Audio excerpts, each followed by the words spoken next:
আলাইকুম। জুম্মা মুবারক। আজকে জুম্মার দিন।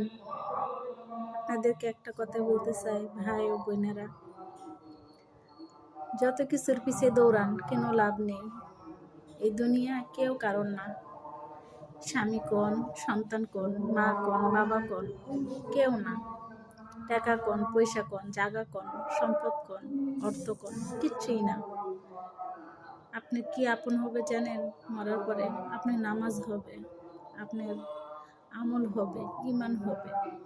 আপনার ইমান ঠিক, আমল ঠিক, নামাজ ঠিক, দেখবেন কোনো জায়গায় ঠেকবেন না। তাই ভাই বোনেরদেরকে বলতেছি, অন্তত 5 ওয়াক্ত নামাজটা পড়তে চেষ্টা করবেন। আপনি যতটুকু পড়বেন ততটুকুই পাবেন, আর পড়বেন না কিচ্ছু পাবেন না। তাই বলছি, দুনিয়াদারির জন্যই শুধু কান্না করেন না, এরপরেও আর একটা দুনিয়া আছে। আসসালামু আলাইকুম।